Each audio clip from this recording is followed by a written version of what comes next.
Hello friends, तो आज हम समझते हैं गीता के अनोखे प्रश्न के अगले पार्ट की ओर। पार्ट नंबर है 40। हम अध्याय 10 देख रहे थे, भगवान का ऐश्वर्य। तो यहाँ पर आगे के श्लोकों को समझेंगे। श्लोक नंबर 21 से 20 तक देखे थे। हमने क्या बताया है कि इसमें भगवान अपना ऐश्वर्य बताते हैं कि उनको पहचानो कि वो हैं क्या। वैसे तो हमको उनको न देख सकते हैं, न जान सकते हैं, ना वो रूपों से वो निर्विकार हैं और निराकार हैं और निर्गुण हैं। तो उनको तो और वो अजन्मय सर्वव्यापी हैं, तो उनको तो हम जान तो नहीं सकते इंद्रियों से। तो वही बात है यहाँ पर, फिर वो हैं कौन? तो उसी को जो है कृष्णा बताते हैं कि वो आत्मा है, मतलब वो विराट अस्तित्व है जिसमें ये सब चीज़ें हो रही है। तो लेकिन हम में क्या होता है कि हम दिक्कत ये होती है कि जैसे शरीर तो प्रकृति का हिस्सा है, प्रकृति अपने अनुसार शरीर को चलाती है। अब इसमें जो तुम सोचते हो कुछ भी मैं करता हूँ, वो मैं भी तुम्हारा प्रकृति ही होता है। लेकिन दिक्कत वहाँ नहीं होती है। दिक्कत यहाँ ये हो जाती है जब तुम मानते हो कि मैं कोई अलग हूँ उस प्रकृति से और कुछ भी मैं पर्सनल कर रहा हूँ, यहाँ पर दिक्कत हो जाती है। पर्सनल मैं नहीं होता, लेकिन तुम मान लेते हो कि मेरा कोई पर्सनल मैं है। और पर्सनल मैं कैसे नहीं होता? क्योंकि जिस माहौल और प्रकृति में तुम रह रहे हो, तुम्हारी भी प्रवृत्तियाँ उसी अनुसार होगी। तो तुम पर्सनल हुए कैसे? तुम डीएनए लेवल पर यूनिक हो सकते हो, फिंगरप्रिंट लेवल पर, लेकिन वो प्रकृति का ही हिस्सा होता है कि हर शरीर को वो यूनिक बनाता है। कार्य कारण नियम जो चलता है कि पिछले से कनेक्टेड ही रहेगा, लेकिन उसका इफ़ेक्ट जो है कुछ अलग होगा। शरीर लेवल पे भी कार्य कारण नियम चलता है, और तभी तो डीएनए की इतनी प्रोग्रेस हुई है। आज का कोई मनुष्य आदिमानव नहीं पैदा होता, क्योंकि वो प्रोग्रेस चल रही है, कंटिन्यूटी। तो वही बातें, तो कोई पर्सनल मैं नहीं होता हमारे अंदर। लेकिन क्या है, और ये बात साइंस भी कहती है, कोई अलग पर्सनल मैं नहीं है। साइकोलॉजी यही कहती है, तुम्हारे अंदर कुछ नहीं है ऐसा, सब एक यंत्र की तरह चल रहा है। अरे इसका मैंने कितना एग्जांपल दिया। अगर कोई पर्सनल मैं सच में तुम्हारे अंदर होता तो क्यों एनेस्थीसिया का या कोई भी ऐसी इंजेक्शन दे दिया जाए तो तुम क्यों सब कुछ भूल जाते हो? गहरी नींद में तुम्हें कुछ नहीं पता होता। तो तुम्हारे अंदर कोई अलग मैं कुछ नहीं है। अब यहाँ पर दिक्कत क्या है कि चलो ये बात तो ठीक है, अब लेकिन फिर ये आत्मा क्या है? और जो लोग ऑब्जर्व करते हैं वो ऑब्जर्वर कौन है? तो ऑब्जर्व जो करता है वो तो हमारी इंद्रियां ही है, मतलब इस शरीर की इंद्रियां ही सब कुछ ऑब्जर्व करती हैं। चाहे वो मन भी एक इंद्रिय ही है, अदृश्य इंद्रिय है। ये सब बस ऑब्जर्व करते हैं, थॉट बनाते हैं, शरीर उसके अनुसार प्रतिक्रिया देता है। तो ये सब अपने आप एक प्रकृति के गुणों के अनुसार हो रहा है सब। लेकिन यहाँ पर फिर दिक्कत ये हो जाती है कि फिर जो वेदांत कहता है कि फिर ऑब्जर्वर कोई है तुम्हारे अंदर। ये जो तुम मैं कहते हो वही मैं, वो वही है ऑब्जर्वर। लेकिन तुमने उस मैं को सीमित कर लिया है। तुम उस मैं को इस शरीर का मान रहे हो, अलग मान रहे हो। तो यहाँ पर वेदांत क्या कहता है कि वो मैं कोई सीमित नहीं है जो ये मैं कह रहा है, वो ऑब्जर्वर एक ही है। वही एक सूर्य है, अलग अलग घड़ों में प्रकाशित हो रहा है, वैसे वही एक ऑब्जर्वर है, अलग अलग शरीरों में है, प्रकाशित हो रहा है, अलग अलग मनों में प्रकाशित हो रहा है। तो यहाँ पर फिर वही कृष्ण हैं जो सभी में हैं। तो वो कुछ और नहीं है कि कहीं कोई शक्ति या कुछ भी, वो हमारे ही मन को, हमारे ही मन की गतिविधियों को विस्तार देने के लिए एक साइकोलॉजी समझ लो, एक शब्द है वो। उसी को परमात्मा, कृष्ण, सत्य, राम, शिव कुछ भी को कहते हैं कि तुम इन मन की गतिविधियों को जिससे देख सको, मन को ऑब्जर्व कर सको। मन की गतिविधियों में मत फंसो, क्योंकि मन तुम्हारा प्रकृति से बना है, और प्रकृति, मन, विचार, ये सब प्रकृति से बन रहे हैं तुम्हारे। क्योंकि तो जो हमें दूसरों से मिल रहा है वो मैं नहीं हो सकता फिर। तो यहाँ पर मन के थॉट को ऑब्जर्व करने के लिए वो एक शब्द दिया जाता है जो अचल है, जो सर्वव्यापी है, जो स्थिर है, जो वही आत्मा है, वही तुम हो, वही कृष्ण है। उसी को कहते हैं, वही एक विराट अस्तित्व है जिसमें ये प्रकृति खेल रही है। मतलब अब हमारा शरीर और ये सब प्रकृति की कंटिन्यूटी हो जाती है, तो वही एक विराट अस्तित्व के अंतर्गत ये सब होता है। तो तुम वही हो, वो ऑब्जर्वर वही है। अब यहाँ मैं की दिक्कत क्या होती है कि ये मैं जब तक तुम्हारा शरीर में सीमित है, वो सीमित नहीं है आत्मा, लेकिन तुमने मान लिया है। तो तुम्हें दुख होगा, क्योंकि मैं, तुम शरीर को मान रहे हो कि मैं हूँ, तो शरीर तो प्रकृति के अनुसार वो चलता ही जाएगा, तब तुम्हारे इस मैं को दुख होगा, सब कुछ होगा। तुम खुद को शरीर मान रहे हो तो सब कुछ होगा तुम्हें, दुख, लोभ, मोह, ईर्ष्या। तो इसी मैं को इस विस्तार देने के लिए कि लोभ, मोह, ईर्ष्या ना हो तुम्हें, कहा जाता है कि तुम ही ब्रह्म हो। ब्रह्म मतलब वो विराट अस्तित्व जिसमें ये सभी चीज़ें हो रही है, क्योंकि ये सब प्रकृति की कंटिन्यूटी ही तो है यहाँ पर, तो कुछ स्थिर है ही नहीं। तो इसीलिए वो एक स्थिर शब्द दिया गया, जो स्थिर है, जो सर्वव्याप्त है, तुम वही हो। तुम क्यों इन कंटिन्यूटी में फंस रहे हो? कंटिन्यूटी में फंसोगे तो दुख होगा, क्योंकि कंटिन्यूटी का मतलब ही है बदलना, बदलाव। कभी दुख, कभी सुख, कभी लोभ, कभी मोह, कभी ईर्ष्या, कभी द्वेष। तो कंटिन्यूटी मतलब जो स्थिर ना हो। प्रकृति स्थिर नहीं है, और तुम प्रकृति को, जब खुद को प्रकृति मानोगे तब तुम्हें दुख होगा, क्योंकि तुम्हारा मैं जो है वो स्थिर रहना चाहता है किसी एक पॉजिटिव चीज़ पर।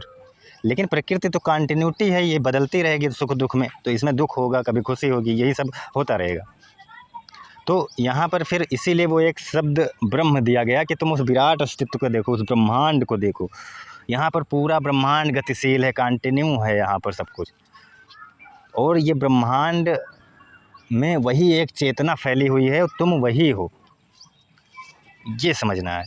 साइंस कहती है कि, साइंस यहाँ पर हार मान जाती है कि साइंस कहती है कि न्यूरॉन्स के इंटरेक्शन से चेतना पैदा हो जाती है, मैं की भावना पैदा हो जाती है।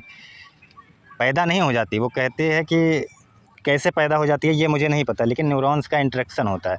अब वो वेदांत कहता है वो पैदा नहीं होता, ये चेतना, तुम्हारी मैं की भावना वो होती है, बस तुम्हारा मन जो है उसको ऑब्जर्व करता है, तुम्हारी इंद्रियाँ उसको ऑब्जर्व करती है, ये चेतना को, कि मैं हूँ। और लेकिन ये मन तुम्हारा उस मैं को सीमित कर देता है। लेकिन वो मैं जो है, जब यही नेति नेति करके हटा दिया जाता है सभी चीज़ों से, तो वही फिर बन जाता है। जब ये मन की गतिविधियों में नहीं फंसता तो वही कह देते हैं अहम ब्रह्मास्मि, कि मैं वो ब्रह्म हूँ, जो मैं वही चेतना हूँ जो पूरे ब्रह्मांड में है। तो ये सब एक साइकोलॉजी है। तुम साइकोलॉजी में जो तुम्हें CBT दी जाती है या और थेरेपियाँ, वो सब भी यही होती है। तुम्हारे जो थॉट ने तुमको कंट्रोल किया है और तुम थॉट से डिस्टर्ब हो, उसी को ही तोड़ने के लिए, उसी मन को समझाने के लिए वो एक शब्द दिया जाता है। इस बात को यहाँ समझना। तो श्लोक क्या है कि आगे 21 नंबर श्लोक में कृष्णा कहते हैं कि मैं आदित्य के 12 पुत्रों में विष्णु, ज्योतियों में किरणों वाला सूर्य हूँ, तथा मैं 49 वायु देवताओं का तेज और नक्षत्रों का अधिपति चंद्रमा हूँ।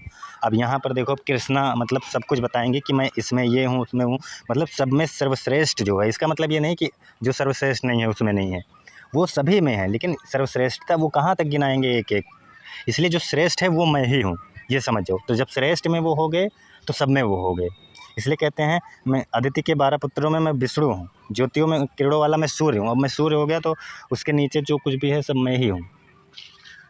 उसके बाद फिर आगे कहते हैं कि 49 देवताओं का मैं तेज हूँ, जो ये तेज है।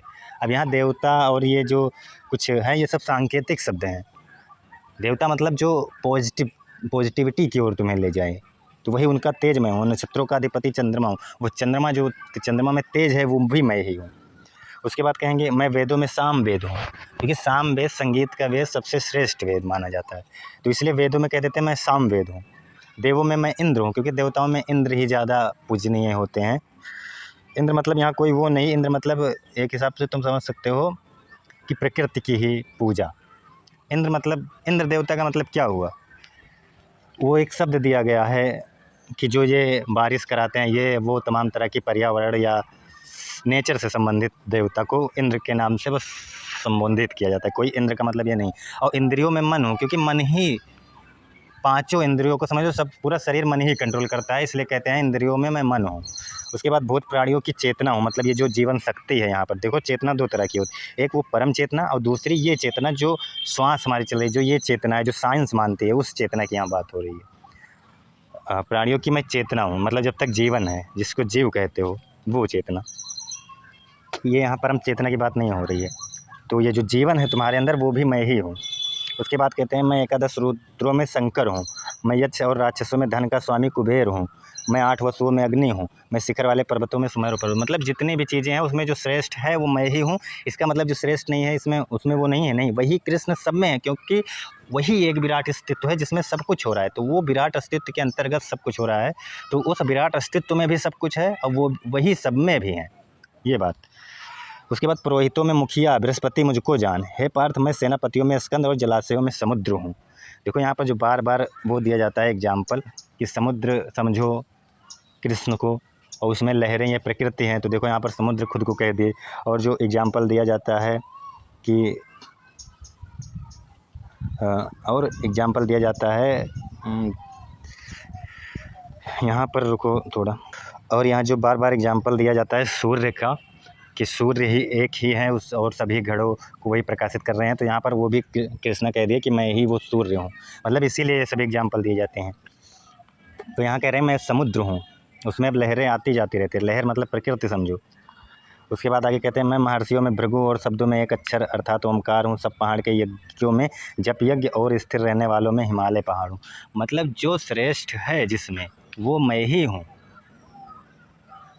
जो ऊंची से ऊंची संभावना हो सकती है वो मैं ही हूँ।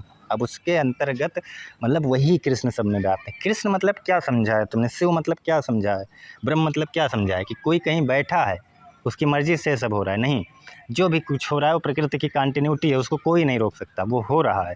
तुम्हारी मैं भावना ही दुख का कारण है, और मैं भावना तो होगी ही, मैं भावना है, लेकिन उस मैं भावना की पकड़ इतनी हो जाना कि वो मैं भावना खुद के शरीर को अलग मानने लगे। लेकिन वो चलेगी तो प्रकृति के हिसाब से ही ना, कितना भी तुम उसको अलग बनाओ, प्रकृति से तो अलग हो ही नहीं जाओगे, क्योंकि मैंने कहा है कि प्रकृति में कुछ भी हलचल हुई तो वो तुमको प्रभावित करेगी, वो तुमको ही नहीं सबको प्रभावित करती है।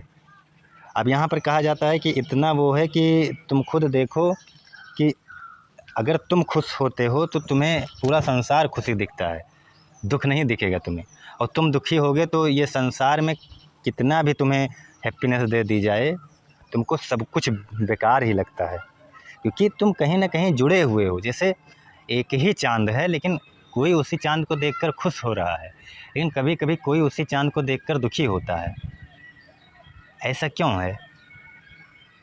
चांद तो एक ही है, लेकिन वही चांद किसी को दुख दे रहा है, कभी कभी किसी को सुख दे रहा है। तो इसका मतलब यहाँ पर समझो, तुम्हारी प्रवृत्तियाँ जैसी होंगी वैसे ही तुम्हें दुनिया नज़र आएगी। तुम खुश होगे तो तुम्हें सब कुछ खुश ही दिखेंगे, तुम्हें पेड़ पौधे भी नाचते झूमते दिखेंगे, और तुम दुखी होगे तो पेड़ पौधे भी तुम्हें मुरझाए हुए दिखेंगे। मतलब तुम कनेक्टेड हो एक दूसरे से। ये मत समझो कि अगला दुखी है तो उसमें मेरा क्या। तुम देखते होगे जब कभी तुम्हारे पास पड़ोस में किसी की डेथ हो जाती है तो तुम्हें देखते होगे जैसे वो पूरा एरिया ही एकदम जैसे दुख से भरा हुआ है, जैसे उसमें कुछ दुख वाला माहौल ही छा गया है। किसी की डेथ हो जाए या कोई बुरी घटना घट जाए तो पूरा जैसे लगता है कि कुछ दुख वाला वायरस उसमें फैल गया है। क्यों? क्योंकि कोई इंसान मरा तो किसी एक पर्सनल घर में, बीमार है तो किसी एक पर्सनल घर में, लेकिन वो पूरा माहौल ही दुखी हो जाना, ये क्या संकेत देता है? मतलब जब किसी की डेथ होती है तो उसमें देखो कोई खुश नहीं दिखेगा तुमको, जैसे पूरा वातावरण ही रो रहा हो, क्योंकि तुम कनेक्टेड हो एक दूसरे से, प्रकृति में तुम अलग नहीं हो। ये बात यहाँ जानो। तो ये ध्यान देना कि दूसरा मर रहा है मुझे क्या मतलब, ये सब बकवास की बातें हैं। जानवर भी यहाँ डेथ हो जाते हैं, वहाँ खड़े हो जाओ तो दुखी होगा तुम्हें। तो ये सब मोह नहीं होता, ये सब प्रकृति की कनेक्टेडनेस है। अब मोह तो है ही खैर, क्योंकि मोह होना और दया होना वो अलग बातें हो जाती है, लेकिन ये सब प्रकृति कह रही है कुछ, उसको सुनो समझो। इसीलिए कहा जाता है कि प्रकृति का ख्याल करो, क्योंकि तुम्हारा शरीर, ये शरीर ही प्रकृति है। तुम ये मत सोचो वो पेड़ कट रहा है तो मुझे क्या प्रॉब्लम होगी, पूरी प्रकृति रोती है, और तुम्हारा शरीर प्रकृति से अलग है ही नहीं, तुम्हें उससे बहुत इफ़ेक्ट पड़ता है, पूरा जीवन इफ़ेक्टेड होता है उससे, लेकिन सूक्ष्म लेवल पर होता है, इसलिए तुम्हें नहीं दिखता। तो ये कहना कि वो उसको हो रहा है मुझे थोड़ी, तो ये बहुत बड़ी बेवकूफ़ी होगी। पूरी प्रकृति यहाँ कनेक्टेड है, इसीलिए लोग जो है वेदांत पढ़ने वाले प्रकृति को बहुत ध्यान देते हैं। ये ग्लोबल वार्मिंग, ये तमाम तरह की जो हो रही है चीज़ें, इसीलिए कहते हैं वेदांता पढ़ो तो ये सब ठीक होगा, क्योंकि तुम्हें पता चलेगा इन सब का कारण, कि जिम्मेदार अगला ही नहीं है जो उसको काट रहा है, तुम भी हो, उसका इफेक्टेड वो नहीं पड़ेगा, तुम पर भी पड़ेगा, क्योंकि तुम अलग नहीं हो उससे। तुम अलग क्यों मानते हो खुद से? एक ही ब्लड कितने लोगों को लगा दिया जाता है, एक ही हार्ट कितने लोगों, किडनी और ये सब जो है यकृत, ये सब ट्रांसपेरेंट हो जाते हैं, तो अलग कहाँ हुए तुम?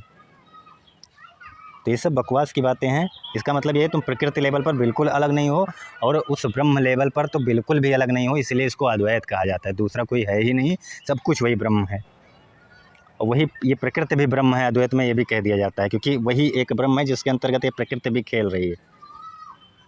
उसके बाद आगे कहते हैं, मैं सब वृक्षों में पीपल का वृक्ष हूँ, देवर्षियों में नारद मुनि, गंधर्वों में चित्ररथ और सिद्धों में कपिल मुनि हूँ। ये जो श्रेष्ठ हैं सब में, अब ये कपिल मुनि ये सब कभी किसी समय पर श्रेष्ठ रहे होंगे, ये उन्हीं की बातें हो रही है। और वृक्षों में पीपल, आपने देखा होगा कि पीपल के वृक्ष की पूजा होती है, कुछ लोग उसमें कुछ अलग ही कहते हैं, लेकिन पीपल का वृक्ष जो है सर्वश्रेष्ठ वृक्ष होता है साइंस के हिसाब से। सबसे ज़्यादा ऑक्सीजन देने वाला वृक्ष है, जीवन के लिए सबसे ज़रूरी वृक्ष है। और इसीलिए कहते हैं कृष्णा कि पीपल का वृक्ष मैं हूँ, क्योंकि वो सर्वश्रेष्ठ वृक्ष है। अब सब सर्वश्रेष्ठ वो हो गए तो अदर भी वो हो गए, ये नहीं कि अदर में नहीं है। उसके बाद कहते हैं, घोड़ों में अमृत के समान उत्पन्न होने वाला उच्चैःश्रवा नामक घोड़ा, श्रेष्ठ हाथियों में ऐरावत नामक हाथी और मनुष्यों में राजा मुझको जान। मनुष्यों में मैं राजा हूँ, घोड़ों में मैं उच्चैःश्रवा नामक घोड़ा हूँ, जो सबसे श्रेष्ठ घोड़ा माना जाता है। हाथियों में ऐरावत, जो इंद्र का हाथी था, ये जो क्या कहते हैं, ये घोड़े की बात हो रही है। ये घोड़ा जो उसमें समुद्र मंथन में निकला था, ये श्रेष्ठ घोड़ा माना जाता है उस समय पर माना जाता था। उसके बाद कहते हैं, मैं शस्त्रों में वज्र हूँ, जो वज्र सर्वश्रेष्ठ शस्त्र है। गवों में कामधेनु हूँ, जो सर्वश्रेष्ठ गाय है। शास्त्र रीत इससे संतान की उत्पत्ति का हेतु कामदेव हूँ मैं, वो कामना भी मैं ही हूँ, वो काम शक्ति मैं ही हूँ जिससे संतान की उत्पत्ति होती है। वो कामना भी मैं ही हूँ और सर्प में सर्पराज वासुकी मैं ही हूँ, जो भगवान शिव के गले में होता है सर्पराज। मतलब जो जिस प्राणी में श्रेष्ठ है वो मुझको ही जान, तो तू डर किससे रहा है? श्रेष्ठ जब मैं ही हूँ और वो तू ही है, बस तू खुद को भूल गया, तू नहीं जानता, लेकिन मैं जानता हूँ तू वही है। तू डर किससे रहा है? तुझमें किस बात का मोह आ गया है? उसके बाद कहते हैं, मैं नागों में शेषनाग, जलचलों का अधिपति वरुण देवता और पितरों में अर्यमा नामक पितर तथा शासन करने वालों में यमराज मैं ही हूँ। मैं ही वो मृत्यु हूँ जो इन सबको मारेगा। तू तो बस निमित्त मात्र है, तू तो बस एक हिसाब से यंत्र है, तू निमित्त मात्र बन जा बस। बाकी होने दे, ये जो तुम्हारे मैं की भावना है यही दिक्कत कर रही है। बाकी यहाँ जो हो रहा है उसको होने दे। ये तुम्हारा मोह देख कहाँ से आया है? ये प्रकृति का हिस्सा है, और प्रकृति मतलब दूसरों से मिला, तू वो नहीं है। उसके बाद लास्ट में कह भी देते हैं कि तू वो करेगा, युद्ध करेगा। जो ये सोच रहा है युद्ध नहीं करूँगा, वो भी असत्य है, क्योंकि तेरी प्रकृति तुझसे करवाएगी, क्योंकि तेरी प्रकृति युद्ध की है। तू जो है युद्ध वाले मैदान में खड़ा है, तेरी प्रकृति युद्ध की है, तेरे जो गुण हैं वो युद्ध के हैं। तू क्षत्रिय है, तू युद्ध करेगा, ये भी कहते हैं कृष्णा। तो यहाँ पर ये बातें समझनी है कि ब्रह्म मतलब वो विराट अस्तित्व जिसमें ये सभी चीज़ें हो रही है, वो स्थिर है, चल है। तुम अपने मन को देखो, ऑब्जर्व करो, तुम वही कृष्ण हो जो सब में श्रेष्ठ है। श्रेष्ठ क्या, सब में ही है वो उसके सिवा कुछ है ही नहीं। वो और प्रकृति भी वही है। अद्वैत जाकर कह देता है कुछ अलग नहीं, सब एक ही है।